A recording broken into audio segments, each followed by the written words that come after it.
Hell yeah. That was Lady Beast, a song called Reaper on Reaper Metal Productions. It's the latest release on Reaper Metal Productions. So, fucking metal shit, right? So, thanks for joining us on Jamming Out All Badass. Got another cool show, another all badass show, if you will. Today, I have Reaper from Reaper Metal Productions. He does HELLCAST. He was in Crucified Mortals, man, all kinds of shit. I'll get to his introduction here in a minute, but yeah, it's gonna be cool to have him. Hey, Robert, how's it going? How's it going, everybody, for hanging out? Rosalinda, Goatman, Cam, what's up, Cam? Studio. You got to see the behind the scenes photos of this place. It's camera trickery. So anyway, tell everybody we're on live now. You can share it right now if you want on your social media sites. Like I said, another cool episode today. I think first person from a label. Hell yeah. So that's cool. Branching out, doing different shit. So gonna keep doing it. All right, so let me bring on England's or the king of posers himself, Fraser. What's up, dude? What's up? Where's your crown? I didn't expect that. Oh, what's up with what are you plugging deicide today? What's going on? You're talking about Glenn Benton. I had the shirt on, dude. Oh yeah, I think that's weird shit.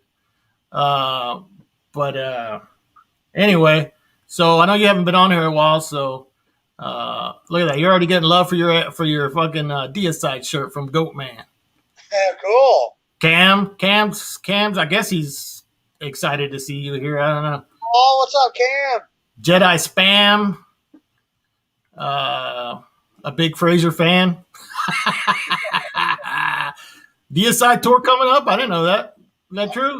Monday next week, but at the Scout Bar, but I'm not going. Yeah. Oh, you're not going? Nah, it's Scout Bar's on a Monday. I got to work, man. Yeah. Yeah, I hear you, man. And you're like, what, 70 now? How old are you? Man. Beard shit. Hey, you can go ahead and tell Andy thanks for that Flim CD. Andy, that shit's badass. Yeah, there you go. All right, so you got a couple things you want to show us today, or what? Yes, I want Reaper on. No, he'll be on later. If you want to save the CDs for later, we can do that. Yeah, I'll do that because I want to show. All right, we'll get to that. Hey, so I wanted to try something new with you today. So I'm going to give you two bands, and I need you to pick which one you like out of the two bands. I don't want you to ask any damn questions. I'm going to say, do you like A band or do you like B band? Don't ask any questions. Just choose which one you want, which one you think is best. And so let's start off.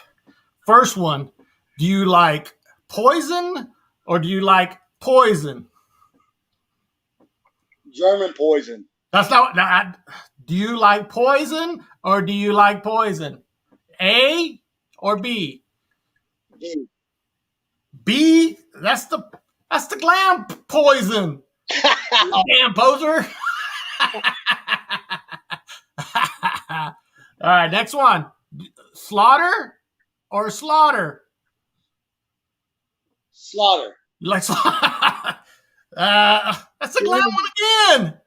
Dude, you're embarrassing me, Fraser. You're embarrassing me. You need to make up for it on this one. All right, do you like... Where's that? Where's my list? Who was the other one? Oh, do you like Warrant or Warrant? Hey. You got it right finally. Yeah, Fraser loves the glam. Fraser loves the glam. Total poser, man. I'm telling you. Glam. He's embarrassing me. Oh, that's it. Thank you, Andy. How about Incubus or Incubus? Incubus. Hey. Incubus. I don't know any of those damn that Incubus, that pop band. I don't know any of their songs. So hell no. That's bullshit. Incubus. All right, so you completely embarrassed me and you failed the test miserably. So you're gonna be fired on the spot here again, dude. All right. You know, 3 Incubus. There's 3 of them. No, 4. There's 4. There's That one. English ones and the Florida one and the bullshit one too. Bullshit one. Slayer or Slayer? Which one you like? Slayer or Slayer? Dragon Slayer, New Wave. Oh, SA Slayer or San Antonio or Slayer Slayer? Slayer. I like I like San Antonio too. I got their CD too. Devastation or Devastation? Devastation. All right, good choice. Homies. All right. Anyway, all right. So I guess I'll bring you back. You got anything else you want to add? I'll bring you back. Go ahead, man. Go. You sure? You excited about this one or what? Yeah, man. I watch this show all freaking time. I commented on a bunch of times, like you're saying. I met him years ago when they played with Non-Slaughter in Austin. Oh yeah. Yeah, and I was gonna wait till he gets on. Oh, okay. Did you bug him about signing CDs? You know me. Of course you did. All right. So I'll bring you back later on. All right. All right. I'll see you in a minute, Fraser. All right. One other thing before I bring him on. Actually, let me bring Fraser. Hey, Fraser, real quick. What is the best record store in Houston? Sound Exchange. Sound Exchange. That's right. And it's so funny. Kurt does business with Hell's Headbanger. Okay. So, Sound Exchange, those of you guys watching the show, I know Fraser, if you watched it, I've done episodes of him shopping at Sound Exchange, looking for stuff. So, Sound Exchange has been around Houston area since 1979, dude. 1979. They're for years. They're still around. They've moved locations, but they are definitely the coolest, best record store in Houston. They buy records from you. They support local bands like crazy. I go in there all the time and I take my band stuff and they gladly, stock it. You go in there, there's a huge local section in there. They fix turntables there. So if you got a turntable that's messed up, go to Sound Exchange. They'll take care of it for you. Kevin. They're open 7 days a week. 7 days a week. 11 to 7. And Sundays, 11 to 6. Yeah, there you go. But they will buy your records, even if you got poser glam records like Fraser. If Fraser goes in there and takes his Britney Fox records, they're going to buy them from him if they're in good shape. So they are in Houston at 101 North Milby Street in Houston, and you can check them out at soundexchange.com. So everybody go to soundexchange.com. If you're in Houston, go to the store. Tell them Fraser and Francisco sent you by, and support your local record stores. We're lucky to have them. We're lucky to have Sound. Go check out their website. It doesn't matter if you're in Houston or not. They'll take stuff for you. They'll order stuff for you. Like Fraser bugs them all the time about ordering shit. So and they get them stuff all the time. So support Sound Exchange. Again, soundexchangehouston.com. Tell them Fraser and Francisco sent you. All right. See you in a minute, Fraser. All right. So I guess today I mentioned Reaper from Reaper Metal Productions. He's also does HELLCAST on YouTube. Really cool podcast. Is one of the actually one of the podcasts that I would listen to on the drive to and from work, and kind of made me say, hey, maybe I should try this shit. So, been in bands like Crucified Mortals, Nunslaughter, Spawn of Satan, Nordic Mist. Has played with Necrophil, Sperm of Antichrist. Was involved with Hell's Headbangers. And this dude is busier than me. Those of y'all that know me, I fucking do all kinds of shit. So please welcome to the show, Reaper. What's going on, man? Can you hear me? Sitting here waiting to be invited. Hey, when you were mentioning Incubus, you said 4 of them. So there's the shitty one, there's the one from Florida, then there's the opprobrium. Louisiana. I'm trying to think of what they changed their name to. The opprobrium one, and then you were thinking about the Australian one, right? There's 5. Not God Dies Niece. The Incubus from Australia. Then they changed the name to Spectral Birth. Actually, there's 5. Then there's the English one that Fraser loves. They put out that album To the Devil a Daughter, the new wave of British heavy metal band. All right. And that's that one actually. Are you thinking the same 4 or not? Yeah, 4 or 5 then. There you go. But the shitty one doesn't count, so there's just 4. Yeah. Good point. But I'll put this out there again. Fraser's looking for the CD copy of that Incubus To the Devil a Daughter, the actual CD. If anybody has it, hook him up. Tell him where to get it, because he won't fucking shut up about it. So anyhow, so Ohio, you're in Cuyahoga Falls, right? Yeah. Figure I got my Texas going too, man. Yeah, I see that. Hellstar, rigor mortis. Shirt on, and I got the rigor mortis. I didn't even do that. I didn't even know you're from Texas. And then all you guys starts talking. I'm like, damn, I got Hellstar already wearing. I was just scanning some devastation flyers earlier. So Texas is my day today. But yeah, I'm in Cuyahoga Falls, right outside Akron. Actually, I remember Cuyahoga Falls from Tommy Boy. They mention it in the movie Tommy Boy often. I don't know if you're familiar with that movie, Tommy Boy. Really? I didn't know they mentioned it in it. Yeah. Just a silly thing. But so how's things in Ohio? That's funny. That's actually funny though. That's like, yeah. Damn, what's going on? Let me ask you this: Are things like opening up there, like, or because here you have a Hellstar shirt on. They actually played this past Saturday. What are things like over there right now? Yeah, I mean, it's finally pretty much as normal as things have been in the longest time.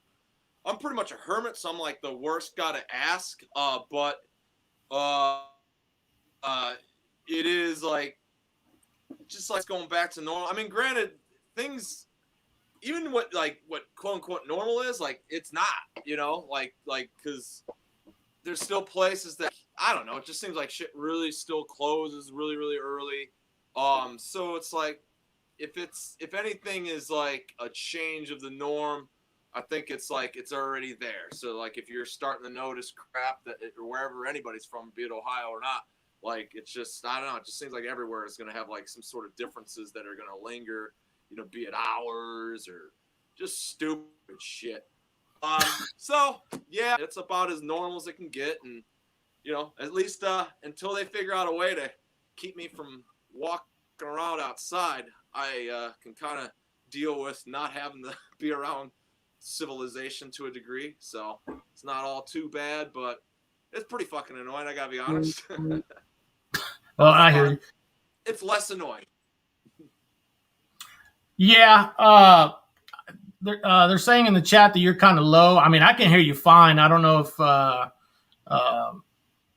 you scoot up closer or what. Is that better? Hell, Cuyahoga. I don't know. I'll start screaming too. I'm good for that though. Shit, man, that'll just happen regardless. Start yelling like don't even realize it. But yeah, I don't know. Maybe folks are used to me having a mic right by my face. Yeah. But yeah, let me know if that's good. I'll start shouting you louder though. I mean, I'm good. I think they'll let us know here in a second. Everybody, did that make it any better? Let us know. All right, so let's talk a little bit about Crucified Mortals. I think I recently watched one of your videos where you're doing like this reissue with all kinds of rehearsals, and is that correct? Yeah, I mean, at the end of the day, it didn't boil down to being all kinds of rehearsals, as it was. I just had all kinds of rehearsals that I had to go through to even like start considering what would even be a bonus material for it. But which is really cool because like, I'm thankful to my past self for even recording stuff, making that effort to even have that stuff.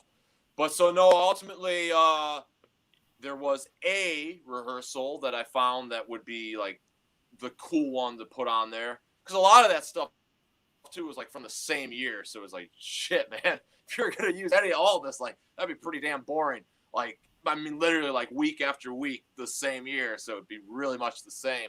Yeah. So I really took that into stride to try to put myself in somebody else's shoes, the people that would be buying it, and be a fan. And what would they want? So I tried to choose like a cool rehearsal where John Slaughter, the blink of an eye that he played drums for Crucified Mortals. I had a rehearsal from that because I didn't actually even have the show that he played, which was one of the last shows at CBGB in New York City, which, as you can imagine at the time, was something that we wanted to make happen, hence why I was even filling in the first place. So I had that, so that was cool, and then we had a live recording from about that same year span, which is also a pain in the ass because, like I said earlier, like I didn't want it like to be the same era of stuff. So we had a cool live recording in Cincinnati that was really like a soundboard, so it sounded really good. The aggression was there. I'm just some young fucking asshole kid, so like some of the banter between songs was pretty funny. And then it was intended to be a split with the band Estuary from Cincinnati, who Ash Thomas, who anybody that follows my stuff has heard that name. He does Faith Extractor, Shed the Skin. Honestly, Estuary might even be his biggest claim to fame. But then he did like Acheron, and then he was jamming with guys like from Incantation and stuff. So he's got his name out there, and so early on, that was going to be planned out to be a Crucified Mortals Estuary split because they played that same show. In fact, they booked that show. I don't remember why it didn't happen, but being now at this point in time, coming up with bonus stuff, it just seemed like, well, fuck, that's kind of a cool detail too, especially to throw in there. So that was a cool bonus thing. And then there's just your typical stuff like, a demo that you've never heard or, an unreleased recording. So it's very much a finishing up of an era type release, and one that has been really really awesome for me because it closes a lot of like you mentioned earlier, being busy. Like when you're busy and you're planning shit, like I need to cross it off the list and then move on. So like having stuff that you just had in your head on the list for years, no good. I want to get it off the list as soon as possible. So and it took 20 years. So not that I was even planning on doing a compilation release, 20 years when you start this shit, but and that's actually even cooler too, that 20 years later there's even seemingly an audience you can reach to give a 20-year anniversary thing. So yeah, but that's definitely been a very long, daunting project that is finally going to release here in October. Awesome. So is the band are you kind of done with Crucified Mortals? Is that kind of the final thing? No, not at all. I don't know. That's like the bittersweet thing because the reality is like everything I do is because Crucified Mortals was first, and throughout the years, I don't know. Everything was like really DIY. I obviously kind of started the band, so all the DIY stuff or anything that, the yourself in this DIY mold, do it yourself, was a lot of me, not to be like some arrogant prick, but it's just kind of the way it was. And so it's just kind of I had so many different experiences through those years that I got more and more sick of relying on other people. And it was even early on, I think right out the gate, we self-released Converted by Decapitation. And it wasn't Reaper Metal, but might as well have been called Reaper Metal because it was called Stigmatized Records. And that was just literally because I didn't want to even do a record label at the time. I was already doing Reaper Metal like as a fanzine, like in the early internet GeoCities days. And here we are. I mean, it just fell on my lap regardless. So more and more I embraced it, and the more I embraced running a label essentially and like managing the band more, further. And more and more I realized that like all the shit that you want to do with a band and want to do, rely on other people for, you either spend a lot of time waiting around on those people to ultimately not do it. I mean, I'm not to say that I'm not be that hopeless, like people do pull through, but there's just a lot of stuff that even if they were fully disappointed where like they didn't pull through, it was just like, oh, I could have maybe, like, let's talk like say promotion. Oh, I could have done this better kind of stuff. So a lot of just things just became more and more evident. That's like, I got an idea of how I could do it better. I got an idea of what I would do. So I just kept more and more pushing that, and then kind of even established my trajectory around what I was even trying to do, starting a label that ultimately I wanted to basically be at this point, finish what was started, fix any broken bridges that were, simple example, like we had recordings like Converted by Decapitation, that came out before there was streaming and stuff like that. So that never properly got streamed, even if it was, because there was a few labels that got involved after the fact, because I said it was self-release, so there were a few outside labels that did do versions of it. And I don't even say, like, even one of those labels, they were only supposed to do, like, I don't know, a picture disc or something, and no fault or anything. It was just nobody freaking knew. It was like the Wild West of the whole digital world, but, like, they just put it out there digitally. And so it was just like, stuff like that when you see that happen, like, it's kind of like a, whoa. Not like, oh, shit, man, you're fucking me, but kind of like, whoa. Like, maybe there's something more that I should be asking and holding back because, I don't know, there's probably 50 cents in it for me that I'm going to want to do this. So, like, there's stuff that the music industry changed, and it was just, I guess, being at this point, like I said, I'm glad I did it because there was so much is boring and mundane, and I really didn't want to know about it. And as much as it took me away from making new and more music, I'm glad I did, man, because, like, when you do music, then you feel better.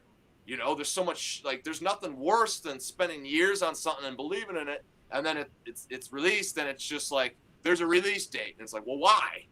Well, because it needs to be one. Well, it's like, oh, because nothing's happening on the release date? Well, exactly. It's like, well, shit, man. Like, something needs to happen. Like, this is how it, like, pushes this stuff. You know what I mean? So, like, being that guy that's, like, always kind of saying something, but then slightly even having a solution for it. Like, I'm going to put my money where my mouth is. And fuck, I will come up with these ideas and I'll do them. And here we are. So. Yeah. So, I guess... let's bounce around a little bit. Let's go back. How did you first come across like extreme music as a kid?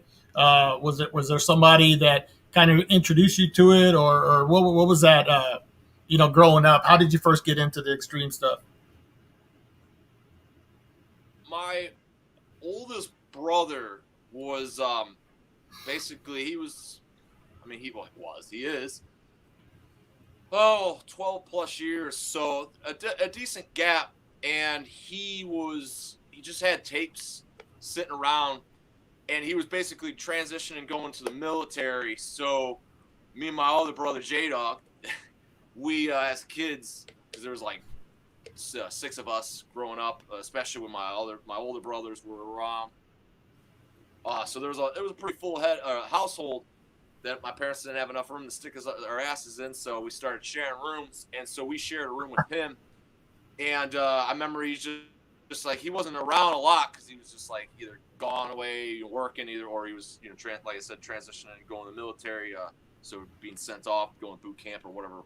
And we would kind of just go through his tapes. And I remember finding just dubbed copies, but then there was even legitimate copies of like stuff like Sacred Reich. Hell, I want to even say like Man of War. Just not that Man of War is really extreme either, and hell, at this point it is Sacred Reich even. But it definitely was the pivotal point, and that was like the '90s and stuff. So it could have gone a really darker direction. Being a '90s child, could have gotten to like some shitty grunge or something. But I actually kind of thank those tapes for that, you know. Yeah. And then having older siblings, because like, granted, I guess we all essentially stumbled on his tapes, so it wasn't so much that anybody was always like feeding me different stuff. I think that kind of came later when I started making friends and becoming a singster, I guess.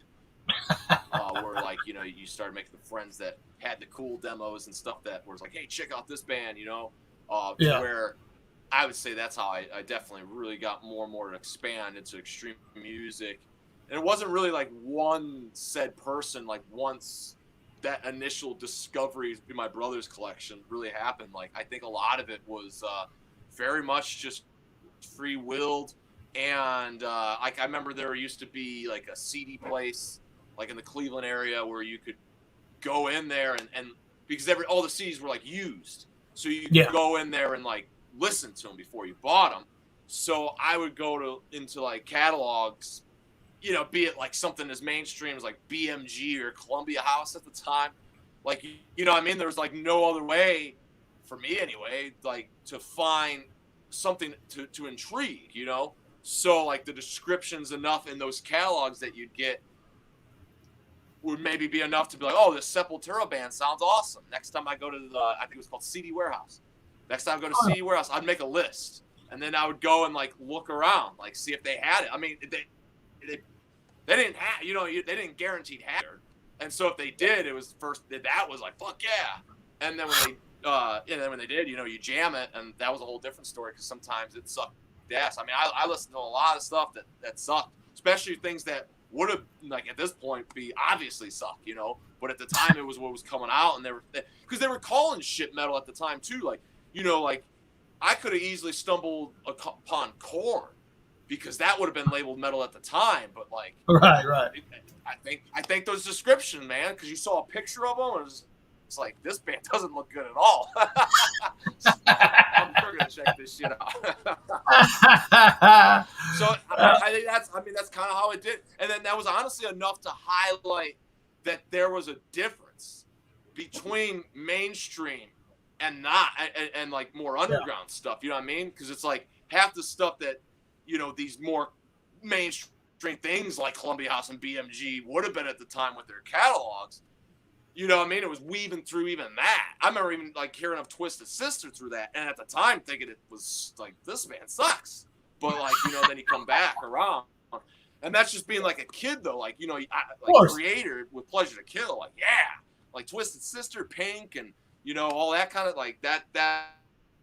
No, not at 15 anyway.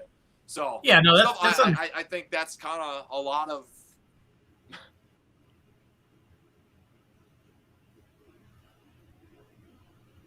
Yeah, that's understandable. Whenever you're a kid and you're getting into extreme stuff, you don't.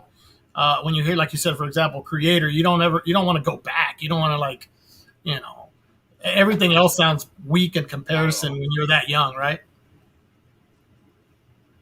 I mean, it's slightly today too. I mean, you can put that definitely on back to back of what they call like just mainstream music in general. Hell, music just sucks now. Like, it's just horrible. Yeah, but it's funny you mentioned you mentioned Korn, because I think a lot of kids nowadays are like looking back at that shit like it was ever good at one point in time. It was like, that shit's always sucked. I mean, come on. I mean, I don't care if you were 9 or whatever and listening to that shit, you should have known better. Fuck all that crap, you know. Should have wisened up, or at least when you got to be, you know, 11, you got to wisen up like this. 2 years ago. I don't know. It's weird, man, because like, in a way, now that shit's like what? Basically 80s thrash, at least in my perspective, to the secondary generation. You know what I mean? Like, I'm a 90s child, so 80s would have been before me. So like that 2000 stuff, like, that's a younger generation to me. And like everybody that I'm ever been friends with, group, my brothers, like, I'm always the youngest. So I'm like so used to it's weird now being the old guy. Walking in the shit, and you're like, you know, you run into like some 20-year-old kid, and you're like, you like what? Oh, You don't have to tell me that. You don't have to tell me that. I mean, I go to a show and I'm like, whose fucking dad is that? You know what I mean? It's like, but yeah, fuck them. I'm still out there fucking shit up just as much as when I was a 16-year-old kid. But gotta. it is what it is. So let's go back to Crucified Mortals. I wanted to ask you. There's a story that was mentioned to me about a bass player in Crucified Mortals at one time, and it involves a samurai sword. You know what I'm talking about? Who told you this? I'm like Nardwar. I find shit out, right? Oh, that's great. Yeah, I guess so. There's that little kid. I guess we were talking about me. Yeah, we when we did Converted by Decapitation, I was I was like 16 going on 17. And Right. Novi, who you're talking about from Poland, he was he just joined Vader. He was in Behemoth before that, and he just joined Vader. And then Sebastian, the drummer on Converted by Decapitation, the longtime drummer of Crucified Mortals, one time I come to practice, he's like, hey, I'm friends with the bass player for Behemoth. I'm going to ask him to play on our record. It's just like, why the fuck would he ever want to do that? Well, he did. So I still don't know why the fuck he wanted to do that, but he did. And I'm glad he did. Because, man, like I said earlier, like kind of sort of being the brainchild of the project, had that responsibility of essentially of like first album falling on my lap. Because it started to. I had like a studio that we were gonna go to, but then they like literally like went out of business like the week we were supposed to show up there. And we had done a Crucified Mortals demo before that, before any of those guys, like it was just me and like some other kids that I knew at that studio. And then it was funny because so Sebastian and then Novi, they go out and scout in Cleveland, and then they found Matic North, which is the studio that pretty much every Crucified Mortals has been recorded at, or at least the same engineer has been involved some way or shape or form. And it was funny because then when we show up there, I told him about like that studio that we were going to, and he's like, that dude just like called me trying to sell me one of his boards, and it's like, funny. So I guess this was destined to be. And so the whole samurai thing then is basically, yeah, we booked that studio time. You know, and we're showing up and we're doing whatever 8-hour sessions recording this EP, basically still writing while we were doing it. So we were rehearsing on top of that. And that's basically where the samurai shit comes in. Because, like, after the rehearsals, like, you know, you're just pounding beers. And, well, they're Polish and I'm just some fucking Cleveland kid at the time. So they're loving this shit, man. Because, like, all you had to be was an American. So let it be American kid in the metal. Oh fuck, man, they're dumping freaking Polish like shit I don't even know how to pronounce down my throat. So I'm drunk as this. I'm like drunk wouldn't even be a word. So I guess yeah, somewhere out of nowhere, like I'm just like puking in bathrooms and like making this mess of shit. We're writing an album that somehow got somewhere because all I remember is getting fucked up. I don't remember like being productive. And so, I certainly don't even remember this, but I've heard the stories. Yeah, at some point in one of those Converted by Decapitation sessions, I'm puking on the floor just there, and like they're like just throwing boxes and shit at me, like whacking me with this paper towel. And I guess Sebastian Watson, he collected like swords, and he had like samurai swords. So I guess Novi in his drunken state thought it would be a great idea to go grab one and let's start getting a sword fight going. And so that's where I guarantee Zach told you this story. So that's where Zach even like credited Novi in like the first pressing of Converted by Decapitation. It does say like, and to my bandmates like Novi, like the axe wielder of death. Because it was kind of essentially a death wish, because it's like, here's this drunken buffoons. Sorry, Novi. Just fucking swinging around knives in it. Or knives, swords. There's the swords. So we jokingly were like, man, Sebastian, he's got some sort of fucking martial arts chops or some shit, because he just, no, shut that shit down. It was like, damn, man, I would have thought that, like, you know, you would have had, like, wielding too, but, like, he just, like, no, you're not doing this, and just shut it down. So, I mean, I guess, hopefully it's as exciting as it sounded, but I think that's the extent of the swords story, the samurai story. Yeah, it was Zach that told me that, but I guess I kind of gave out my source, but yeah, he told me you were pretty young, and oh shit, and you were like working at Denny's, I think, at the time. Yeah, dude, I was a cook. I don't know how the hell, dude. I don't know how we did it. I don't know how the hell we did it. I was going. Oh yeah, dude. I was like, I don't even think I was in 12th grade. I think I was in 10th grade when we did that. I mean, it's pretty cool, man. I'm like, damn, I was an ambitious kid. Yeah, sounds like it. Something else I wanted to ask about involving Crucified Immortals. I guess recording the self-titled album. I guess it was your drummer decided to change the heads before the recording or something like that.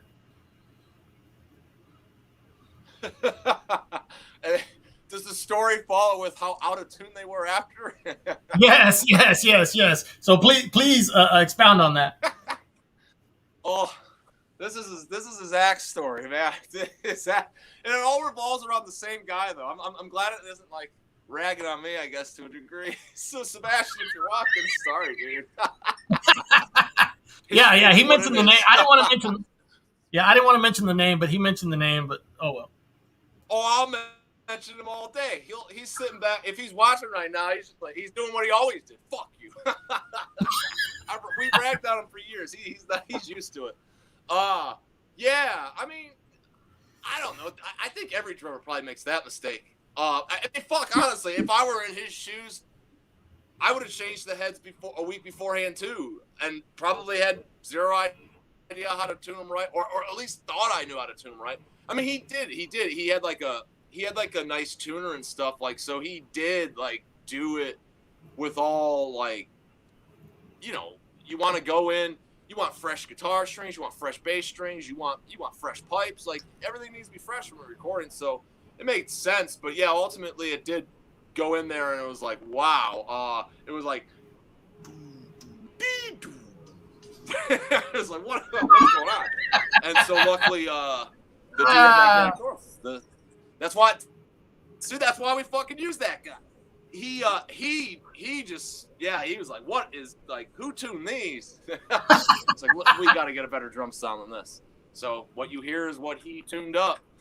But I mean, you know what I mean? Like, I mean, I in the years since, I've grown to learn that most drummers don't even know how to tune their drums. So it isn't so much that, you know, too insightful of a story, other than the fact that, oh yeah, we had one of those drummers that, you know, like I said, hey, I think he's there. There he is.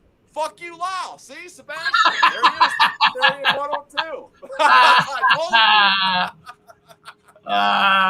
you. What's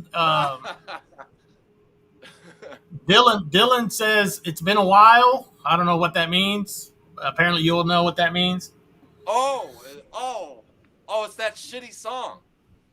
Oh. Yeah, that's been a Hellcast joke for a long time, where it was just one time mentioned how much that song sucks. And then anytime somebody would say it's been a while, like, you just be like, it's been a while, and just do it. And then it's a great joke. Like, if you ever want to piss off your friends and they know that shitty song, just do it anytime they say it's been a while. It's amazing how many times people say it's been a while. And then when they do, they'll regret it, because then they're like, God damn it, that song does suck. Oh shit! Actually, one of the cooler stories that was shared to me, because I like using I've recorded like projects where we use like kitty drums for like a noise core project, like literally those fucking first act kits or whatever. And I heard that you guys use like a toy piano to do the intro. Oh, on the self-titled Yeah, Crucified Mortals, yeah. That like, I mean, it's pretty brief, but yeah, because I had one, and we were just we had this melody because if you listen like so like if you listen to the demo of that, which is available, it was on a limited edition like 100 LP, and then I think even the internet has it on there. So that's pretty much just your strings and your typical metal band mold, without vocals, but otherwise a guitar, a creepy sounding guitar lead or lick rather, and then just a rhythm and stuff that goes underneath it. So like we were looking for ways to kind of like beef it up and make it creepier. And it was said by somebody that like, hey, if you only had like one of those kid toy pianos, because they're never in tune, you know what I mean? So it'd be great to like play that lick on the piano and then let it be in all its out of tune glory, and then we'll use that. So that's what we did. Because my mom had one from forever. Like, so it was like a really old one. So, dude, it had dead keys, which I think might even be something that you even slightly hear was like, doo dead.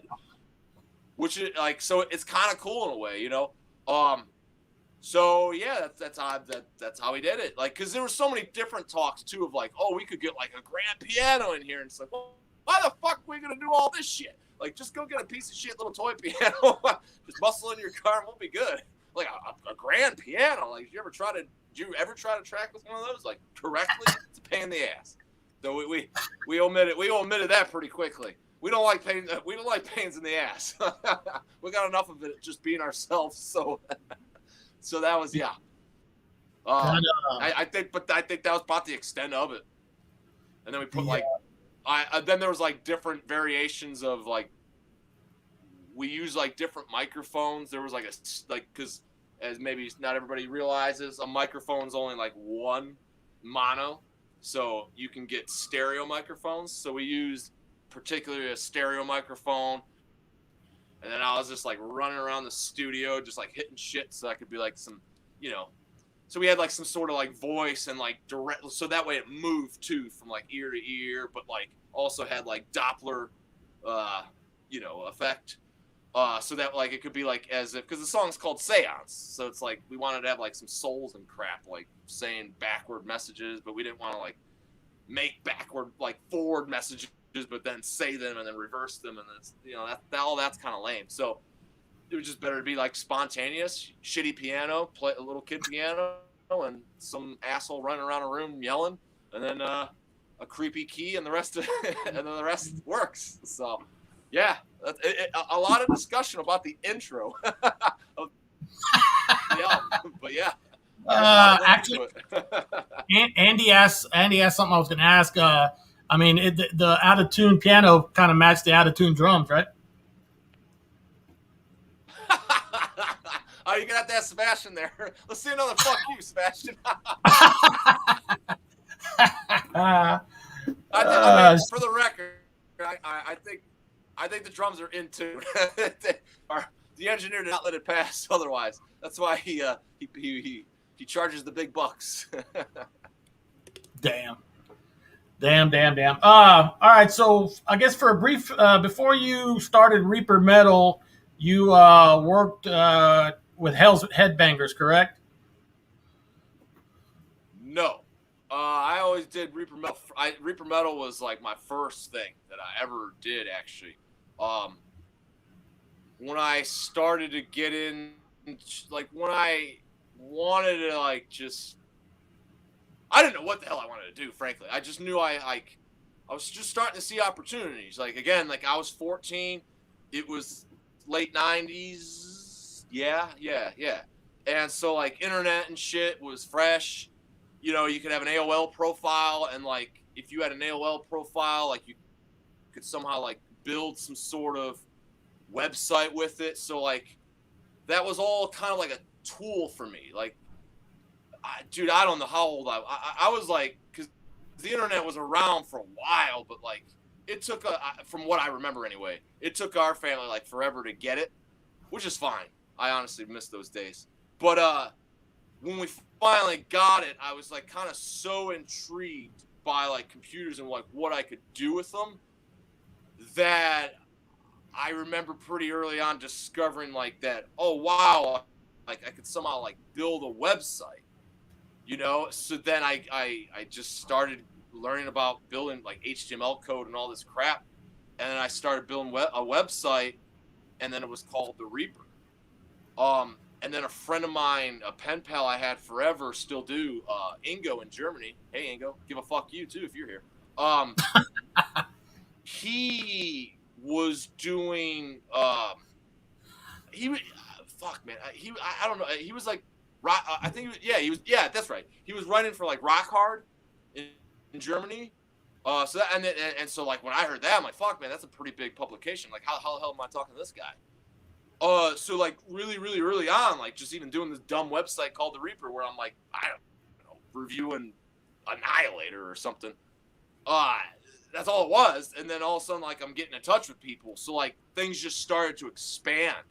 So the Reaper became Reaper Metal, which wasn't a label. Like I said, it was just like I don't even know if it's fair to say it was an online zine, but it would have, I guess, for lack of a better term, it was an online zine. But I was even trying to like incorporate a business into it too, and like try to sell some CDs and stuff. Shit, I was like I would like buy them like retail from a place. You remember that place, Metal Disc? Yeah, of course. I think like I used to buy them from them because I think my thought process at the time was like, well, this place is like a mail order, and they're sorry, Metal Disc, really slow.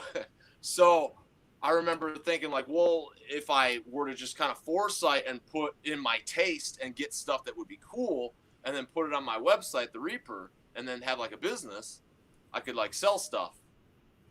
Yeah. That didn't work out very well.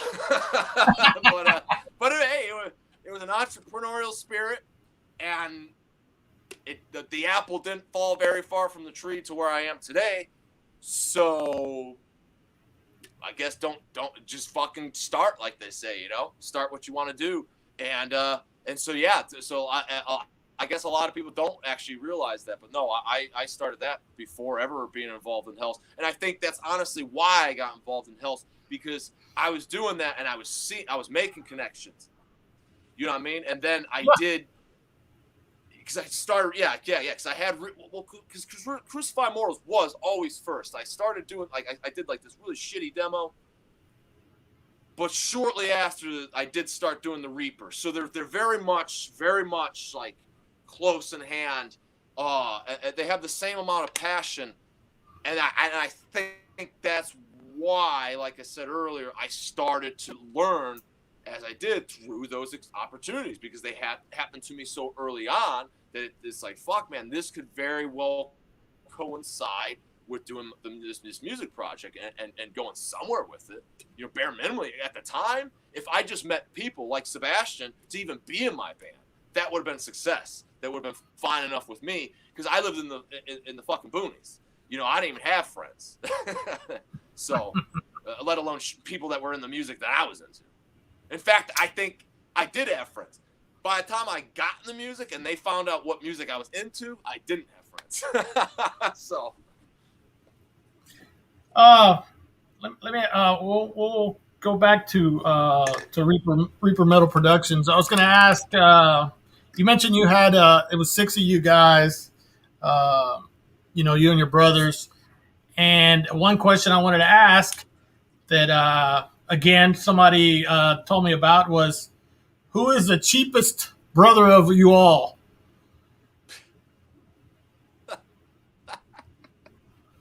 This is Zach for sure.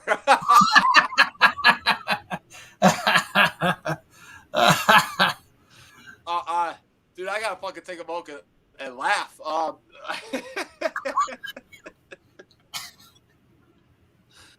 mean, I don't know. All right, let me help you for a second. Let me help you for a second. I do know. I'm just not throwing him under the bus. I'm just not throwing him under the bus. All right, something about toilet paper and. Yeah, I know. We're not throwing him under the bus, though. All right. I like that guy too much. I don't want to badmouth his name by putting him on a. But that's pretty fucking funny. All right. Somebody asked. I don't know if you do reissues, and I know you love the band, but buddy Carl asked if about the devastation from Texas, the contaminated demo reissue. Is that something you are maybe going to do with Reaper Metal, like reissue old demos and stuff like that? Dude, yes, finally, yes, and it ain't just going to be contaminated. It's going to be all 3 of the Devastation demos. This is one of my childhood favorite fucking bands. Like I tell you, man, everything leading up to today, fuck yeah.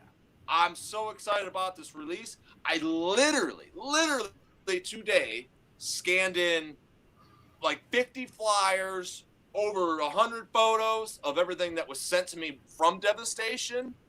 So it is on. It is happening. I cannot wait. I am so excited. I am so glad. Dude, how the fuck did I get to put out one of my favorite bands? And then even be like, just to even talk to them. You know what I mean? Like, oh my God, if I knew that at 15, I probably would have been able to do a lot more. You know what I mean? Like the confidence level would have been so high, but oh yeah. So yeah, that's happening. As you can tell, I'm extremely excited. It's got to be on vinyl, of course. It's going to be on CD. If the nerds want a tape, we're gonna, I guess, have to do that too. But yeah, it's oh, dude, and it's gonna be so fucking cool, man, because those flyers. So I've done many an archive release, as I would label this, and flyers can sometimes be your best fucking friend when you're just like doing something in the layout. Where okay, so for instance, if you're doing like, and it's usually always this, like, you know, you're done with the cover, you're done with everything else, and then it's like, damn it, I got to come up with the labels on the actual vinyl. Yes. Shit, all right, cool. So, like, what are we going to do now? You know, like, just put the track lists on it. We're going to put a logo on. Like, do you put the track lists? Do you do, you know, the track lists per the side and then the track list per the other side? Do you do this side, that side, but only on one side, and then on the other side it's your logo? There's a lot of possibilities. So there's a lot of cool stuff within those Devastation flyers to answer stupid layout questions that give it that packaging, that character, you know what I mean? So there's a lot of cool stuff that though is also just it's of that time period. So that skull and in particular the contaminated demo, and how the skull isn't like violent termination where it's like photo, it's drawn. Well, then the other stuff that I found that is flyer only, there's like a full-on just exclusive Devastation skull piece. I've never seen it, and it's only been on like a flyer. And so in this pack wasn't just the flyer where it was like 2 inches tall. It was the original piece in an all full-size glory. And when I saw that, I'm like, fuck yeah, that's the cover. Because a compilation demo release like this, you wouldn't want to give it like it's a compilation of the demos. So you don't want to go to the demos and then choose one of their covers to then make the whole program cover. Like, that's kind of dumb. So to have like a comp own cover makes sense. And in this day and age, you just go get a new artist to then draw you a Devastation looking skull. But to have like a Devastation skull that was from the time period as the rest of them, perfect cover. So shit like that, man, when I saw that, like, and that was just yesterday. I just got it yesterday. I was so excited. Yeah, so, oh yeah, it's happening. That's fucking cool. I know. I'll be getting that. I know Fraser's probably like he just got off camera, so he probably went to the bathroom to kind of pleasure himself to the thought of that coming out right now. So, but yeah, that's fucking awesome. So the latest, I played that lady. God damn it, I'm drawing a blank now. That video at the yeah the video at the very beginning. That's your latest release, correct? You want to talk a little bit about that one? That's Lady Beast. That's so their new record that's coming out is called Omens. It'll be out on September 3rd. The test pressing just came in on Monday. This is literally it. It was sitting right next to me. So wow, for asking me questions of stuff that I could just grab. I'm good, man. I'm good. I planned that, by the way. And what's really cool is our dynamic, because if you are watching this and you took anything out of I don't know, if like a lot of people think like I'm very enthusiastic about shit. So if you're one of those people that like got to see me describe that to devastation, like the same is so with Lady Beast, but like it's different because they're newer. And so what it's really cool about that is the relationship then is like to be like with this really cool band. They live in Pittsburgh, so that's an hour and 50 minutes away from me. So like it's just awesome, man. Like to be able to run a label and then essentially like we just have a cool dynamic. Like when it comes to like creative stuff, we're very much like in tune, and it just makes it so much more fun to put out a record, because you know when it's 20 years later and you achieved a lot of, I mean, I didn't get to do Devastation to this point, so I guess I didn't achieve everything. But when you achieve a lot, things start to slightly get boring, unfortunately. So, and especially for me, because I do, like, I design all my releases for the most part, and it was never. I mean, I might be good at it. People tell me I am. I just don't enjoy it. I don't like designing. I just not my thing. Granted, it's my thing. So to have a band like them, where they're just the ideas are already kind of there, the concepts are already there. It gives me a higher platform than usual, where I'm just kind of used to like no idea, and then rising something. So to have a idea and then to maybe help expand that or make it better, grow it, whatever, you know, is really, really cool. And they've been very, very easy in that regard. Great friends, great band, like everything's just great and fun about it. So I'm really excited about this. So this is the third release we'll be doing together. I'd like to think that I bettered their lives, like them, ever since they got involved with Reaper Metal and vice versa. And yeah, it's just been nothing but a great time. And I really, I'm really, really, really happy for them, because it really seems like there's a lot of reallys going on here, but there's a lot of just they're getting a lot of recognition, and a lot of people are excited for the style that they are, you know. And then they're not even like, and then they're not. And the coolest thing. Because there's nothing that annoys me more than like this whole, I don't know, like this women in metal kind of shit. Like, it's just fucking annoying when like there's this whole like this sex kind of angle to it. Like if you ever listen to metal, like, because it seems like it's a fresh idea to the internet. Like, oh my god, women in metal, and it's just like, yeah, it's been here forever. Like you never heard of Sentinel Beast, you know, or Detente, or you know, and so on and so forth. Fucking Joe Bench from Bolt Thrower. So you know what I'm saying? So it's like that's always been annoying to me. Like I just like, these are metal fans. Like it doesn't fucking matter what the hell sex you are. So that's been really cool with Lady Beast, that like they're received and nobody like even seems to kind of like do this shit. Like, oh, look at that hot chick. Like they listen to the fucking music. And that's what it's, you know what I mean? Like great, yes. Music, you're listening to music, you know what I mean? Like, it shouldn't even be a wow, but somehow it is. So all that, it's just been great. Yeah, that's cool. Going back to what you said earlier about getting to work with, people you never thought you'd work with.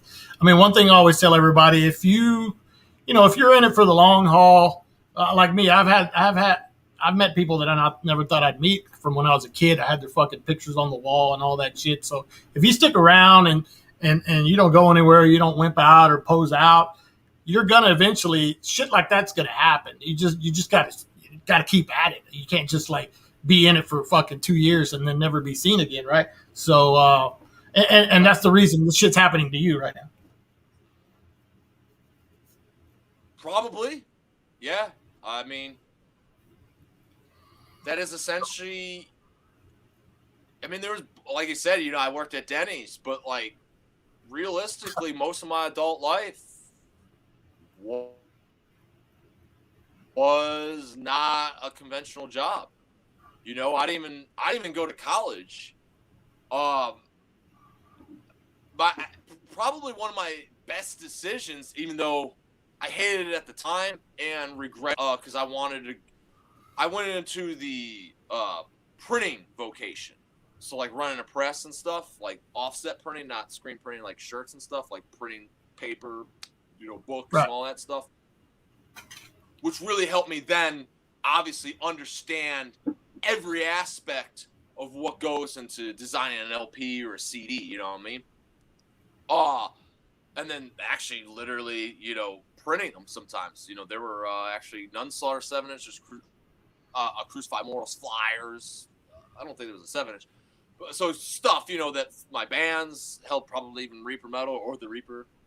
No, Reaper Metal definitely.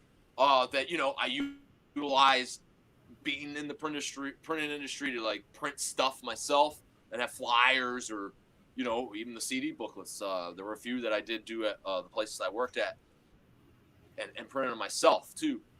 And so I'm thankful for those things. And what the hell got me going to thinking about printing industry though? I don't know. It's just it just went that way. It's all good. Doing it for years. Yeah. Well, so I mean, I guess that's entirely the point. Is I was doing it for like, you know what I mean? Like I was just a kid having to like take his life to the next step, and in a way guided myself to things like printing. I wanted to go into video editing, which I guess still landed on my lap regardless. Because the furthest thing I ever got to a college degree was vocational school. And when I tried to get into video, they were like, oh, you need to have a portfolio. And it's just like, because every 15-year-old kid has a fucking video portfolio before YouTube. Like, where do I get one of these? I thought that's what the whole fucking class was about, to make this damn thing. But all right. So that was enough for me to just give up and, all right, well, I guess I'll go to printing. And through all that, I guess my hindsight was always doing it, So I would totally attest to that, man. Like the more, like, if you just keep doing it, like, yeah, eventually more and more you get immersed, and more what you dream and desire does happen. Because I think a lot of people, they might be like, I dream and desire to meet my heroes, and if they're here, their heroes are probably like, well, I guess depending on how old you are, but a lot of people in an older generation would have said like Gene Simmons and stuff. Like, my hero wasn't Gene Simmons. My hero was like Rodney from Devastation. So the fact that literally I can call him, he's been at my house. I mean, how fucking cool is that? Like, that's your fucking hero. That's my Gene Simmons at my house. So, I mean, unless Millie from Creator is going to show up at my house one day, which he's yet to do, he hasn't even responded to an interview request. There's a lot of heroes to still be on there, and I guess that's what keeps me excited. But yeah, keep going. Fuck yeah, that's what does it, man. That is. And speaking of printing, a little tidbit: you printed up the first necro. On that? You printed up the first Necrofilth demo. Hey, you remembered that. Hey, at least he remembered it. And he said you did a hell of a job. Did he tell you that he borrowed my console as well and my cousin? No. Okay. No. But the Necrofilth stuff. We were jamming. The funny thing about Necrofilth, it's not even funny. It's fucking awesome. Is that like my friend and I like? Okay, he was, yes. My friend that was on a Crucified Mortals release, the Kill Upon Command 7-inch. We were high school friends, and we would always like just sit there and dick around, and you know, like any kid does. And I had this joke that if Slayer were to be religious, it's fucking perfect, man. And think about it. And like every fucking song, like unless you're clever enough, hey, there's Zach right now. Works. I mean, at least Show No Mercy era does. So we started jamming, me, Zach, and then Timmy, who was the original drummer of original bass player, because Timmy's a drummer. So I always have to like reaffirm that in my head, like Timmy played bass. Yeah, so Jimmy was the original bass player in Necrofilth. He's my cousin. So we were trying to get Prayer off the ground. Like Zach somehow, probably because we were drunk, I think it was at Sebastian's wedding. There's Sebastian for you again. And that's when he was like, dude, we got to do Prayer. And like, I'm going to do vocals. Zach said that. He's going to do vocals. And I didn't give a shit. Go ahead, man. Like, this is just like this 10th grade like joke of mine. So like I said, dude, like, so you think about it, like, so Die by the Sword. Religious is pray to the Lord. And it's great. It works, you know? And so we start, so like Die by the Sword, pray to the Lord. Antichrist is just Jesus Christ or Christ. Evil has no boundaries. His love has no boundaries. So like, exactly. It's fucking hilarious. So I was like, we got to do this. Or Zach said that rather. Like I was just always, I did write lyrics in my 10th grade class. Like I could recite some of them. I don't want to take up too much of that time or give up my ideas. We never went anywhere with this. Because we only jammed. So then me, Zach, Timmy, my cousin, and then Zach from Crucified Mortals at the time, and then myself, we started jamming Prayer. And then it just kind of seemed like, I'm not blaming anybody. I don't know how I could have been guilty of it. Somehow it fizzled, like where we stopped doing Prayer, and then all of a sudden, like Zach's like, "Hey, can I borrow your recording gear? Like I got an 8-track digital recorder, so I can record the project that me and Timmy are doing called Necrofilth." Sure.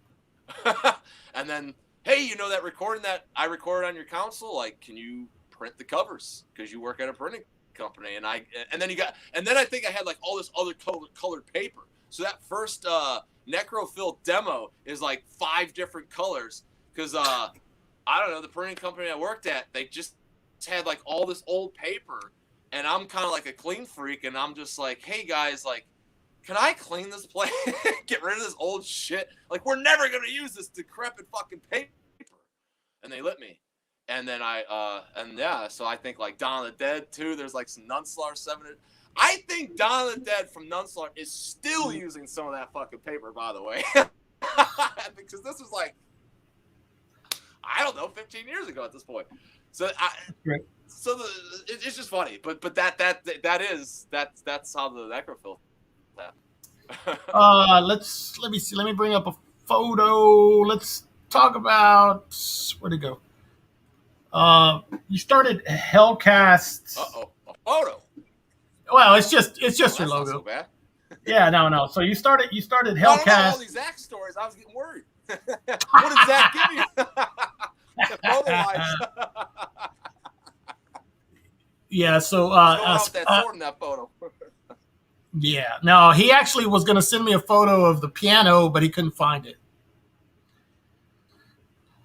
Shit, man! I don't know if I could find that photo either. There is one, yeah, it's me and him, yeah. So talk a little bit about Hellcast. Those are people that maybe be watching this now or watch it on the replay. Kind of what your idea was behind it, why you started it, initially. Oh, same shit as always. I started to see that like all these mainstream lame labels were doing metal podcasts, and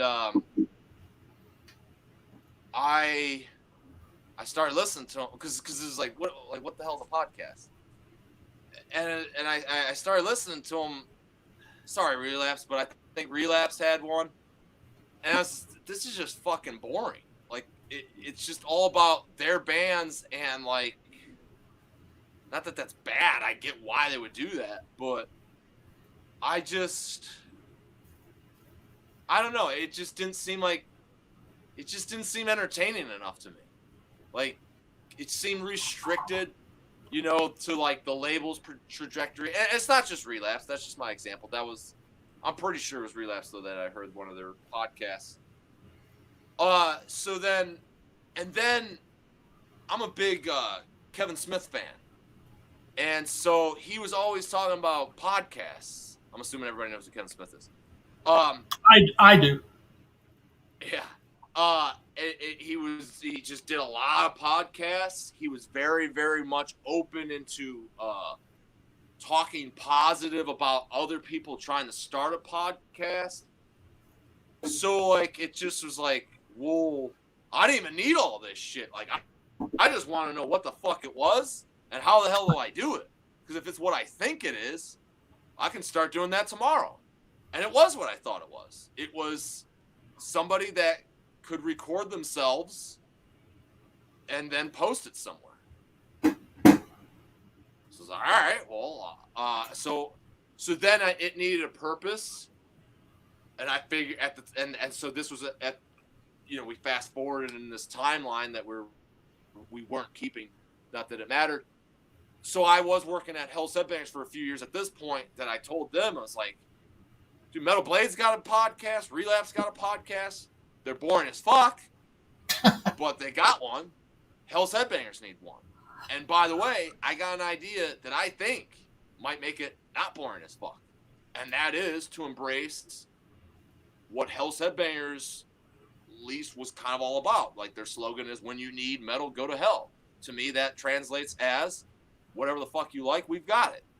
We don't judge, we don't give a shit unless it's something shitty like new metal and deathcore. We don't have that. so that was I thought that was a great way to I don't even know if I thought about it this hard, frankly, but I think if there was a back end thought that contributed to how what just seemingly was spontaneous was a lot to like basically piecing that, like, they got boring ass podcasts. They just deal with themselves. I have an idea of how to make this not boring, not all about Hell's Headbangers, but throw that bone in there when it needs to be, because it needs to be promotion for this. So you need to sponsor it, by the way, but then I'll be the personality of it. And we will, yes, play some Hell stuff when we need to, but primarily we will support the scene, and even in particular, because I was doing Hell's customer service at the time, so a lot of bands were always writing, saying, "Hey, sign us, listen to my demo," and I always hated giving them the template email, as much as you kind of had to, because you're fucking busy, you know what I mean? Like, it's not that you didn't want to listen to those demos and stuff. So that was, again, another challenge that I wanted to take on, because, we've been at this for about an hour now. I'm fucking passionate about this shit, man. Like, so, like, I don't want to be telling my kin and fellow scenesters, like, essentially, like, nah, with, like, really a bullshit excuse. I mean, it wasn't a bullshit excuse. Like, there's only so many releases you can afford to do, so much time that you have to focus on it. But at the end of the day, to them, they don't think of it that way. And they look up to you when they're asking. And in a lot of ways, when they're asking, they're mostly expecting crossing fingers, a yes. They're expecting a no, but a lot of people have that hope of that yes. And so I didn't like that. It was too near and dear to the people that made Hell's Headbangers underground stuff that I've been involved with. My whole world is possible. So I thought it'd be a great way to at least then incorporate it as well into everything I just mentioned before, to also then be able to answer that question. To be like, hey, look, we're busy, sorry, but we got a podcast, and we'll at least support you and play you. And in some instances, Hell's Headbangers had it for sale. We'll sell it. And a lot of people could maybe be an asshole and slice that. Like, see, there you go. You were making the sale directly, and that's why you did it. It's like, well, no, that was just secondary. And if we did sell what we had, that was an emphasis to get more. So it was very much a lot of support for it. And I'm not going to say I don't know a case study that changed any band's lives, but you told me before we started this, maybe you said it on the air, and I've heard it many times from, man, we've been doing that fucking thing for like 15 years at this point. So within that time period, I've heard a lot of people say how much it's like actually inspired them within the metal community. And that's, I mean, I don't know, man. You can't get much better than that as far as a payoff. Yeah, I totally agree. And I have there's a few that I would listen to or watch, and I mentioned the HELLCAST one, and one, and I mentioned this to you before we came on live, but my personal favorite episode was when you had Glenn Benton of Deicide on, because I was just like, I was expecting something totally lame and boring from him, but he was fucking amazing. How you doing, Glenn? Well, that's what everybody does. Like, hey, how you doing? Like, it's like, because that matters in 10 years. And what is he gonna say? I feel like shit. Don't even waste your time asking. Yeah. So, can you? I mean, he was hilarious. Can you, I guess, talk a little bit about that episode? Kind of like what your thoughts were with bringing him on. Were you like fucking like, oh fuck, what's gonna happen, or share a little bit about that?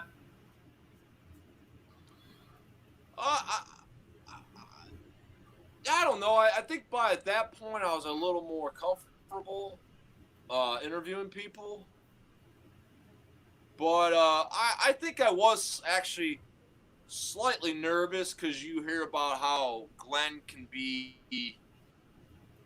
well, a dick, I guess. But he wasn't. I mean, and maybe that was just us. But yeah, dude, we had to hang up on him. Yeah. Because he was like, after we did the interview, he was okay. So no, to be fair, we didn't have to hang up on him. His manager like called him in the midst of it and was like, and maybe us or somebody, and said like, look, you got to get Glenn off. He's got another interview to do. And I think I'm almost certain, man, like I don't want to paraphrase something he didn't really say, but I'm pretty fucking sure he did say it. Like he was kind of like, fuck, man, I don't even feel like doing this next interview. I enjoyed talking to you guys. So whether or not he went on to that next interview as a dick, whether or not he did every other interview before ours as a dick, a lot of people were thinking that. I'm not saying that Glenn was a dick. He was fucking cool as shit to me. And that's the point. My experience was that I found somebody deemed a dick really fucking cool, and it made me wonder. Made me wonder, like, could it be like what I just joked about when you were even bringing that up? Like, because people ask, like they're sorry, but a lot of people are bad interviews. Like, hey, Glenn, how you doing? Like, come on, man. Like, that's not gonna matter when you're listening to this 15 years later. Like, we don't Right. Like, how you doing? Like, what is he gonna say? Oh my God, the fucking hemorrhoids are really killing me today. He's not going to say that. Even if it's happening, he's not admitting to it. He's doing great. That's what he's going to tell you. So and then the next question, how's the tour going? What do you think that's going to be? It fucking sucks. No, it's gonna be great as well. We got 2 greats, and we're 2 questions in. This is boring. So Oh, I think absolutely. it's shit like that. That like he just because he kind of even admitted to us. I think that was even one of the questions in the interview. That like he was deemed a dick to a lot of people. He's like, but look, man, like a lot of these people's like, dude, I was rolling off a fucking airplane, and then I gotta go do some Netherlands religious show because yeah, they want to push my buttons. He's like, I fucking knew that I was going on a religious show. He's like, but I was jet lagged. They want to push my buttons. He's like, I kind of wasn't in the mood. I mean, I can't blame that, man. I've been jet lagged and tired. I don't think anybody met me and said I was a dick, but like, it's pretty easy that you could be one when you're fucking jet lagged and tired. And then like sometimes fans, depending on where you are, especially South America for sure, because they're just really fucking excited. And I'm not saying there's something wrong with that, but sometimes fans also just have bigger expectations, or better yet, they just don't realize what your day was like to get to play that show. And a lot of it, and most times, does involve traveling. That, yeah, he's fucking exhausted, man. So that was a big takeaway, because I've been saying that and thinking that for years, but like, but especially with Glenn, because like I said, because everybody always said how much of a dick he was, and he wasn't. So I really think a lot of it had to do with like, yeah, the personalities. Then like, were they asking good questions? Were they valuing? Did he feel like he was having a valuable interview? I can't blame somebody for that. So that was very much a lot of the experience, because it was just a fucking awesome talk, and she'd be like, "What am I doing tomorrow? Interviewing Glenn?" Like, fuck yeah, man, we're doing something. Yeah, I mean, I haven't really been into deicide since a long fucking time, and I enjoyed the hell out of that interview. So if anybody, I highly recommend people watching that HELLCAST episode with Glenn. I mean, obviously check them all out, but that's where I would start, me personally, if I were to give somebody a recommendation, because he comes off as somebody that you don't expect, and he was actually fucking hilarious on it too. So talking about the cross and all that shit. So yeah, check that fucking yeah. So no, I just remembered. Yeah, that was pretty funny. No, that's yeah. No, that's one of the biggest videos I've ever done. I think that was great. Was like 15,000 views in a week. I was like, damn, we got. No, it was. Yeah. No, it was great. So I got a photo. I want you to, because I can't let you go without talking about Jim. But here's a photo I got. Do you remember what's going on here? Where this was at?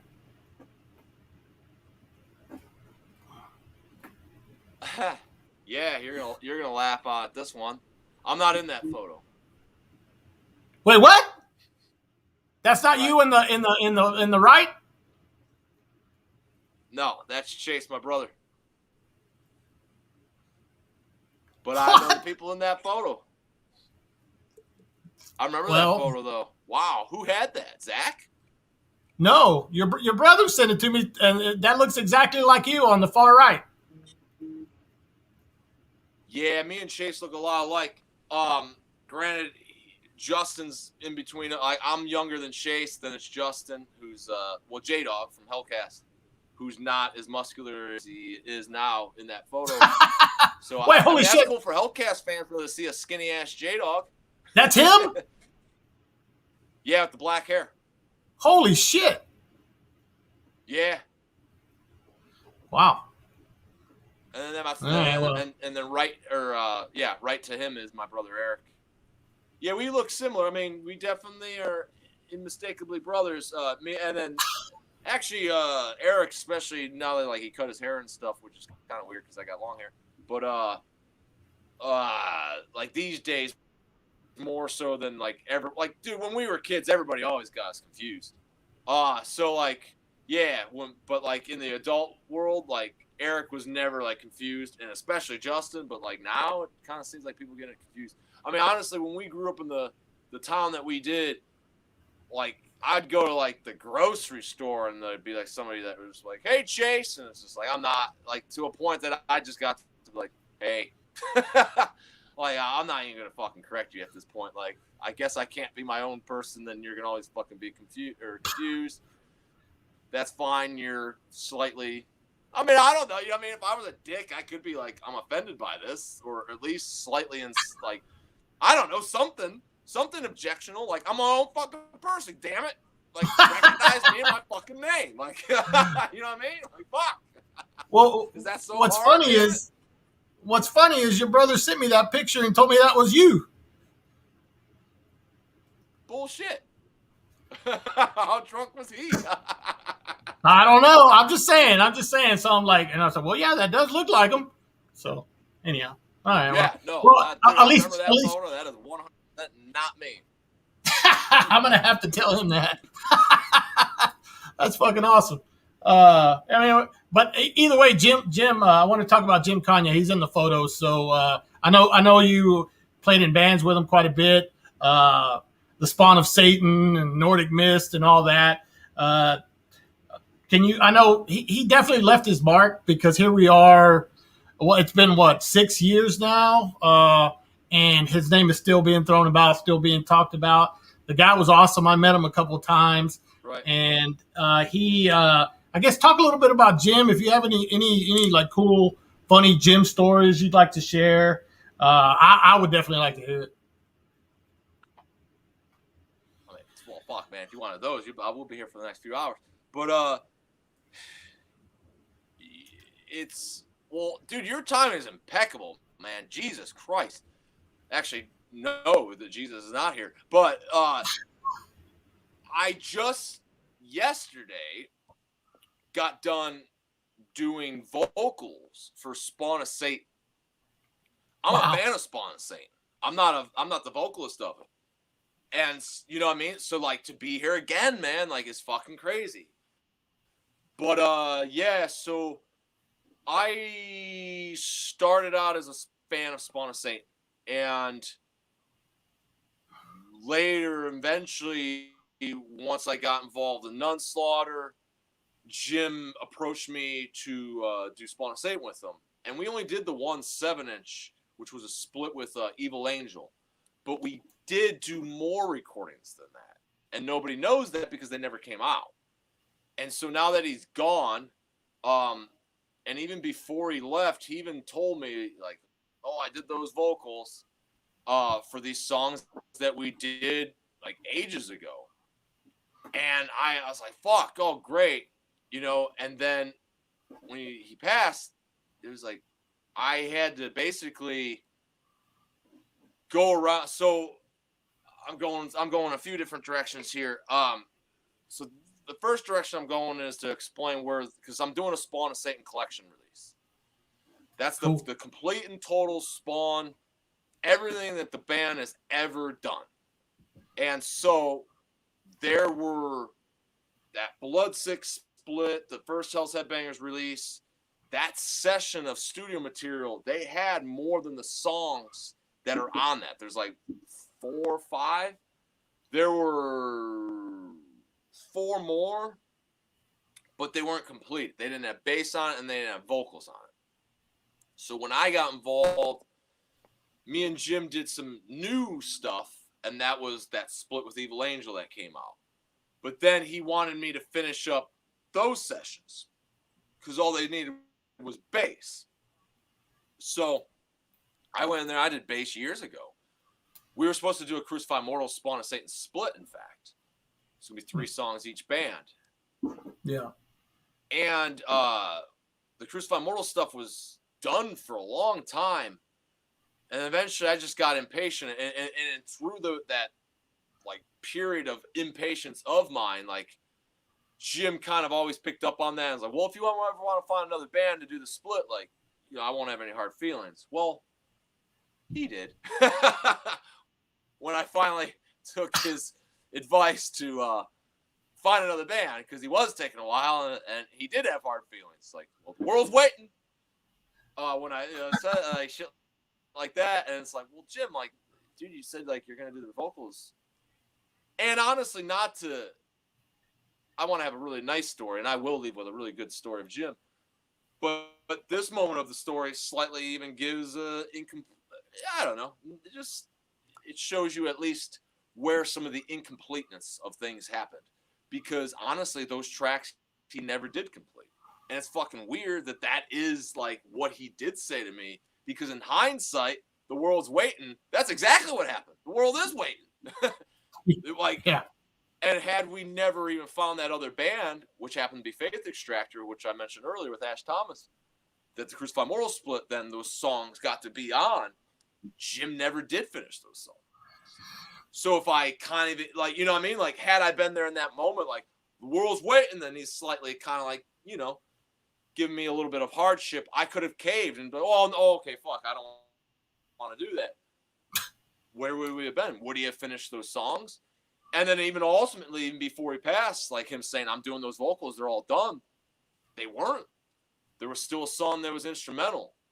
And so doing this split, doing this compilation of all the Spawn of Satan stuff, Don from Nunslaughter got wind that there was an incomplete song that was just instrumental. And he's like, dude, like, why didn't you get somebody to put vocals on?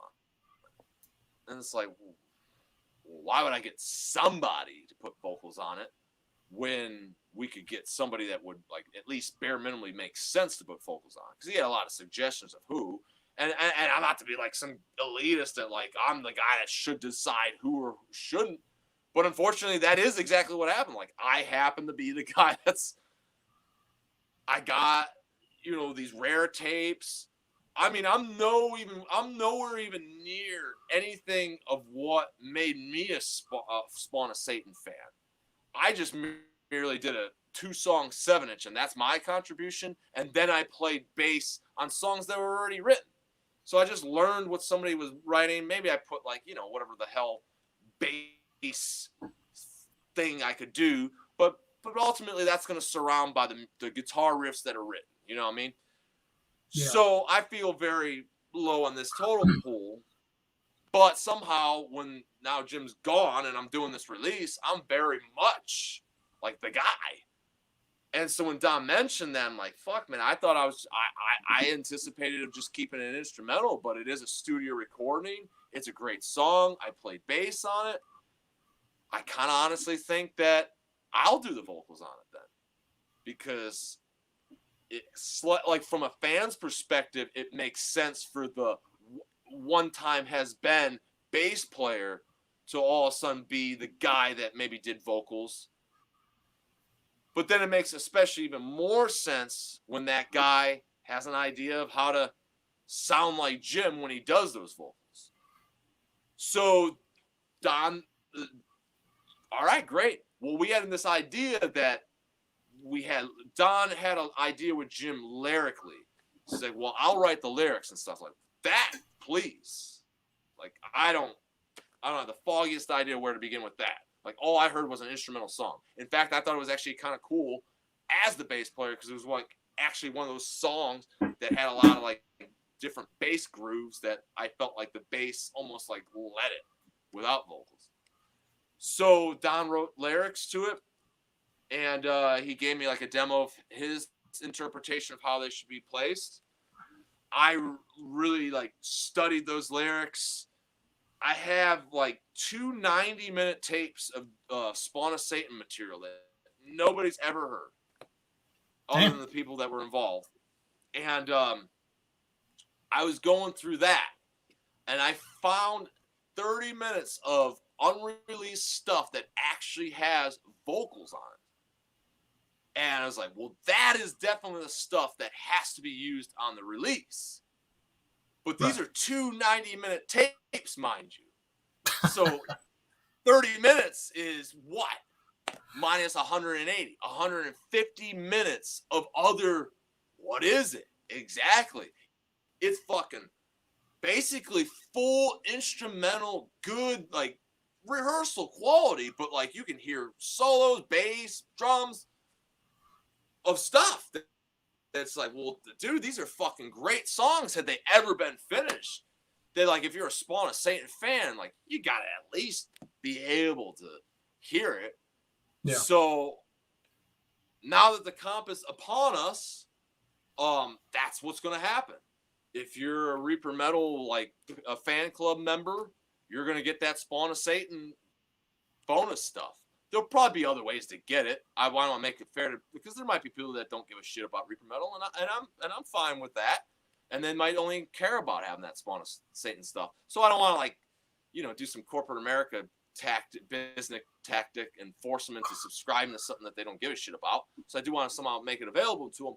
But otherwise, I want to make that available in like a bonus sense, because then everything else is going to be, sure, those rehearsal stuff is limited, at least what's on a CD and an LP, to stuff that has vocals. At least you can jam it. And it seems to make sense, And then plus, especially 150 minutes of music, like, damn, that's going to be like 5 LPs. That's unaffordable. Sorry. Especially Spawn of Satan. As much as I love the band, it's not as popular to do a 5 LP set. What band is, honestly? So, so this whole project comes really to pretty much a complete form as of yesterday. That's why your fucking time is impeccable. I literally did those vocals yesterday. And so after, like, dissecting Dawn of the Dead's lyrical interpretation, because the point of that tape is, like, there's even, like, just Jim doing, like, Jim voices in the Spawn of Satan, but in the Spawn of Satan, like, vocal and character, that it was so helpful that, like, I mean, I could do a Jim impression regardless, being around the guy, but having that made it even more possible that when Don gave me those lyrics, I really studied the lyrics then and tried to find, like, all right, is there anything wrong with these lyrics that don't sound like Jim? And I'm going to give it my best, like, rewrite. And so there's a little bit of rewrite to what Don did. And then even what Don provided demo-wise, I heard and I listened to, but then I kind of just didn't want to go back to. I didn't want to be held to that in my head. So I rewrote those lyrics, and then I performed it as much as Jim as I could do. And so then I gave it to Don just yesterday, and he got back to me actually today, and he was like, you fucking pulled off Jim really well. And that's cool as shit, man, because I think that's what Jim would have wanted, Like, he would have wanted it to sound like it should sound as close to Spawn of Satan interpretation. I didn't do... It was a little hard because he was far more rangy than I thought of him as a vocalist until trying to be him. That when he goes, like, high and stuff, it was hard for me to not be Crucified Mortals at that point. It was very much, like, kind of the same. But, like, when he goes low and stuff, it was really easy. I convinced myself I was Jim. So that was just, I don't know, the fact that, like, because he's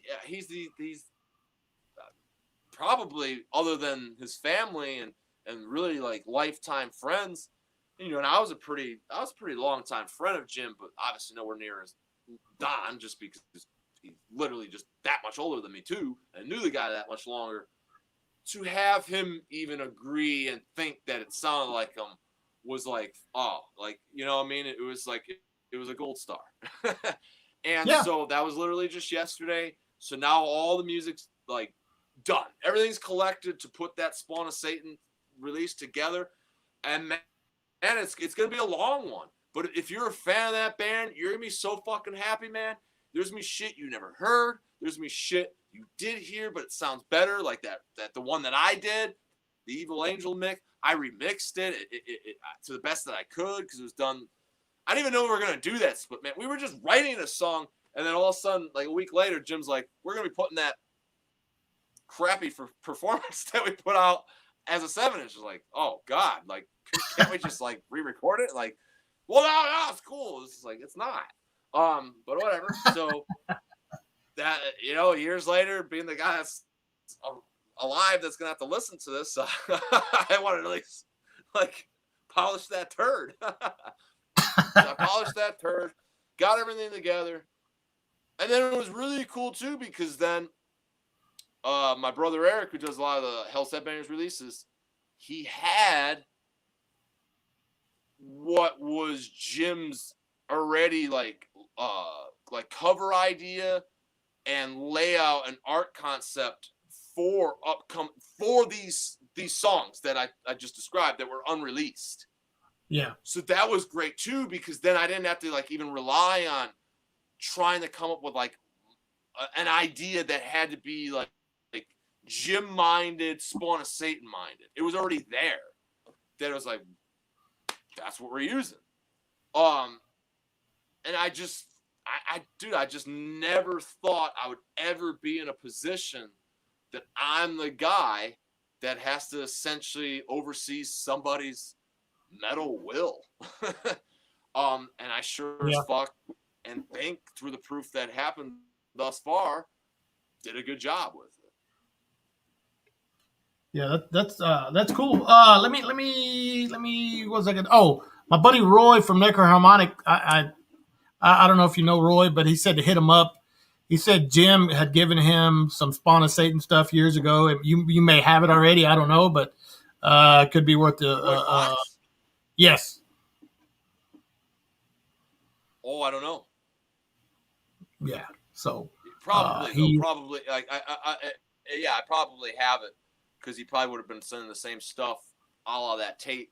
I think it made a lot of years of rounds, but yeah, Roy, man, it, like I don't know. I wouldn't at least. I'm not gonna sit there and say you don't have something that I might need, and would at least hear out the conversation because yeah, you can't do these archive projects and think you have everything because that's usually when you find out you don't. Yeah. All right. So we'll start winding this down. If anybody has any questions, start asking them now. I know there was some earlier, and I lost them in the chat. So, but I'm going to bring Fraser on. Fraser wanted to ask you a couple of things, and he wanted to show off some stuff, and kind of kiss your ass a little bit, and all that shit. So, Fraser, I'm going to bring you on, and there you are. What's up? Oh shit! You see me now? Yeah, unfortunately, I can see you. Yes. What's up? Go ahead. You're just talking about that. Can you see it? Oh shit! Hold on. There you go. Oh. Devastation. Yeah. Fuck yeah, man. That's fucking crazy, man. Just talking about. That's and after you know, Rodney. Oh shit! God damn it, Fraser. Jackson bio. All right. So what do you want to ask him? What do you want to show other than that devastation? Shit. God damn it. Oh, that looks. Hey, there's that recording we were talking about with the samurai sword. That's the original. Yeah. Is that I met you years ago. Y'all played in Austin with Nunslaughter.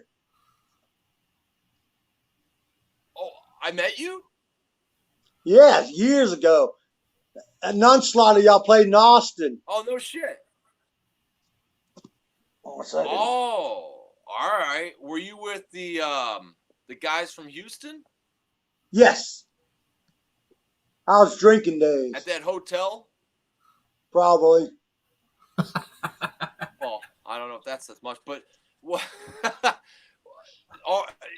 I remember meeting fuck yeah, you got it all, man. Damn.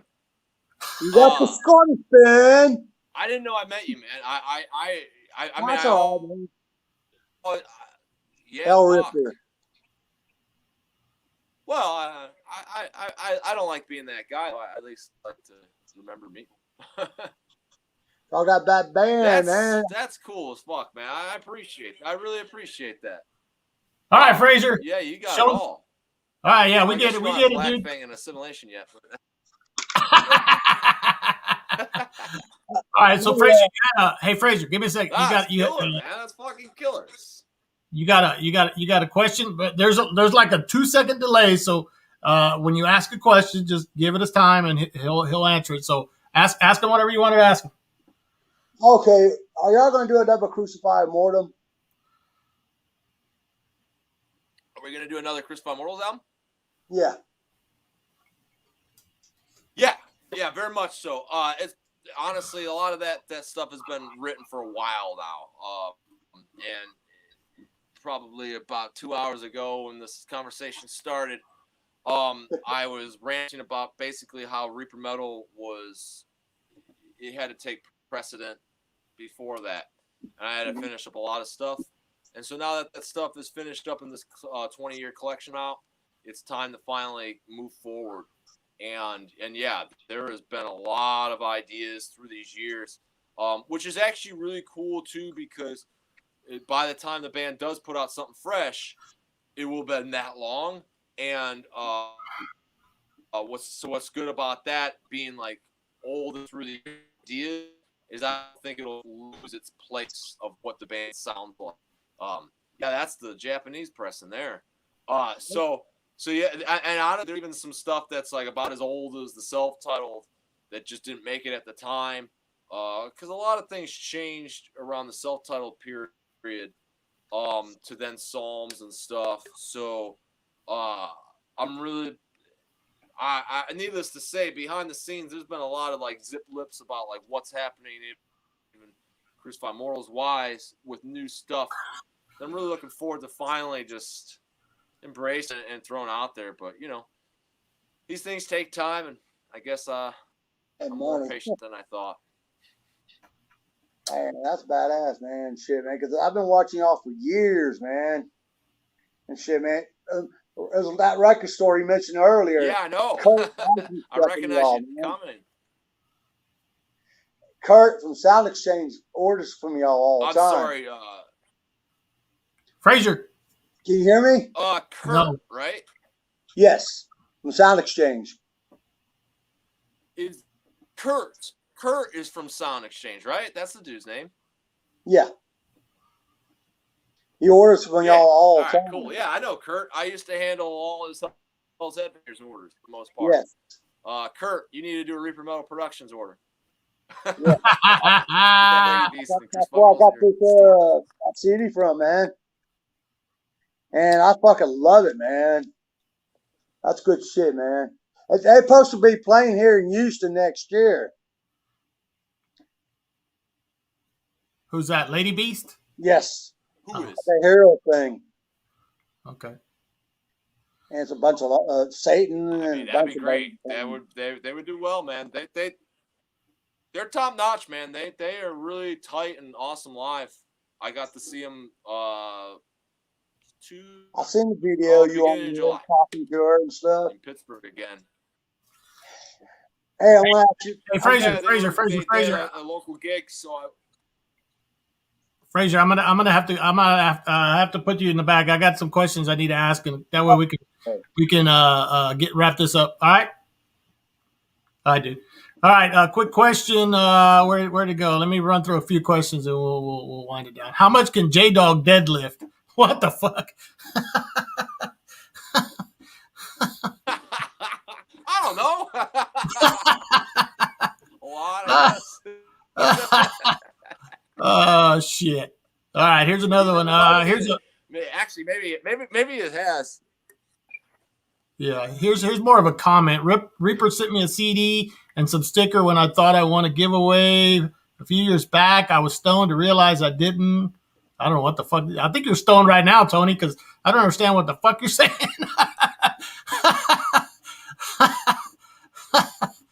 Hey, at least he's not bitching. It sounds like Reaper mistakenly sent him something for free. So yeah, there you go. I'm not a dick.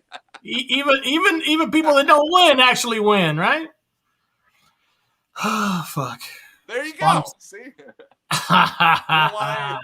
we don't want any. I don't know. Yeah. All right. Well, man, I appreciate you hanging out with me a little. I know we went a little long, but it was cool. It was cool chatting with you, finding out what you got going on. Like I said, somebody want to know when you're doing the next HELLCAST. That's right. Next HELLCAST will post. They're all on like a schedule anymore. Kind of forget. I think next week. Well, because like Cool. Patreon gets like early access and stuff. Like, so it's been kind of confusing, and then I kind of just schedule this stuff in advance, and then as it plays out, you kind of forget. But yeah, I mean, well, so honestly, whenever the last new episode was, 2 weeks from then. So I think that's this week, this Friday, or maybe next Friday. So, and then it'll be bi-weekly regularly from there. So.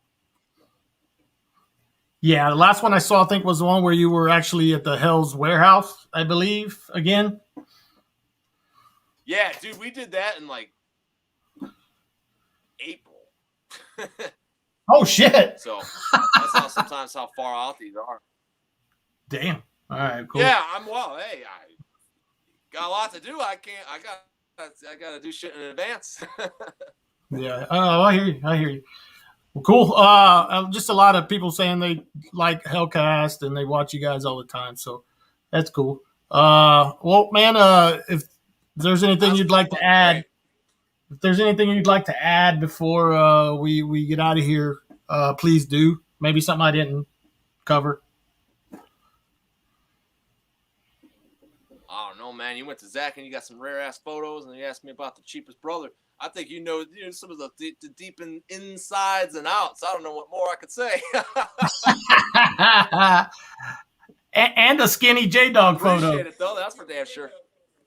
Yeah, exactly. Yeah, you got to jump. Your young pre-muscles J-Dog photo. Exactly. Like, what more could I possibly say? Although, I mean, but this has been cool.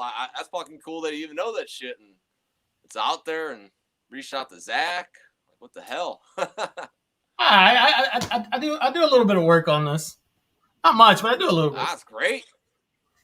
So anyway, awesome. Well, I guess who was it? I think it was Dylan that mentioned that you, if you could do me a favor and do your like sarcastic subscribe thing or whatever the fuck you say on your shows. If you could do that for me, tell everybody. I don't know. All I am is a smart ass. What do I do? What do you mean? I think you say you know how these fucking like popular shows are like, hey, smash or whatever the fuck they say. I don't know what they say. Oh. Yeah, well, don't fucking smash a like. Don't subscribe. Just go to REAPERmetalProductions.com. Go to your website. Check out Spawn of Satan. Check out Cruise Immortal HELLCAST. I mean, honestly, I'm not even trying to be a dick. Like, why would I tell you to go to YouTube and... Because, like, hey, so imagine this. Hey, go to YouTube. Watch their awesome, shitty movie ads and crap you don't care about so they can give me a fraction of a penny and you can waste 5 seconds of your time or more. Like, yeah, wouldn't it be better to be like an underground guy's like, dude, fuck all that. I just use this shit because it's free. Go to my website because you probably actually give a fuck what's there and check out what's there. And if you don't, well, then great. Don't watch me next time because you don't give a shit. I'm not going to lie. That's about as real as I can give it to you. And if you don't like me, cool. Great. Fine. Like, but don't give corporate America more money. Fuck them. They ain't paying me shit. They're giving me 5 cents for 5 seconds of your life. Selling you a dumb ad that I don't even want them to sell you. So, yeah, fuck them. Go to my website. I won't sell you shit, but what you might want. And you get a choice to sit through it all. And then you might, and like I said, you might actually like it. So I don't know. I think it's a pretty good trade-off. So if that's what meant, then there you go. Perfect. That'll work. So all right, everybody, go to check out. If you're on Instagram, go to @ReaperMetalProductions. Give them check the stuff out there, and then the Bandcamp. I think you got all the stuff on Bandcamp. It's ReaperMetalProductions.bandcamp.com. Check out all the releases. Better yet, man, it's all just ReaperMetalProductions.com. Anything you need, you can find you can find Instagram, you can find YouTube, you can find Facebook, but ultimately, they're secondary. You get to find exactly what you came for, metal, right away. And then Mark Zuckerberg and all these people that we don't even like, they're on the secondary, and it's up to you to be the guy that's slightly lame that gives a fuck about Instagram. Sorry. Yeah, exactly. I don't give a fuck about Instagram. These shows, like I said, this is a total underground show, just like you guys are. This is not no fucking ass kissing fucking labels type of show where I got to give everything a good fucking review. No, fuck all that shit. I'm here to talk with underground people that are actually. Yeah. Oh no, trust me. A lot of people don't like me because I tell them shit sucks. So whatever. Give a fuck. Good. So anyway. All right, man. Well, if you could hang out in the back for a minute, I'll kind of end this real quick, and I'll talk to you here shortly. Sure. Thanks, man. All right, everybody. There we go. Reaper. Hope you enjoyed it. I did. Dude's real, as you can see. No fucking ass kissing bullshit podcasts or whatever the fuck you see on all over YouTube. Basically kissing ass to labels that send them shit and all that. Fuck all that. So support them. And thank you. No baloney on Zaloni. Yeah, exactly. Man, like I said, support. If you got any music, I do episodes where I play your shit. If you want your shit played on the show, I'll do it. Just like James McKeown said. So again, everybody, thanks for hanging out. Tell all your friends about this shit. Maybe they'll like it. And help spread the word. Support true underground people, not fucking ass kissing shit. So again, go to soundexchangehouston.com. Tell them Fraser and Francisco. Tell them Fraser and Fraser and Francisco sent you by. They're open 7 days a week. Call them. Check out their website. If you're in Houston, go to the damn store this week and buy something. Support your underground record stores. They're dying out. We're lucky to have Sound Exchange in Houston. So support them. Support them. All right, Fraser, you got anything else? Nah. Hey, put me where, please. You don't.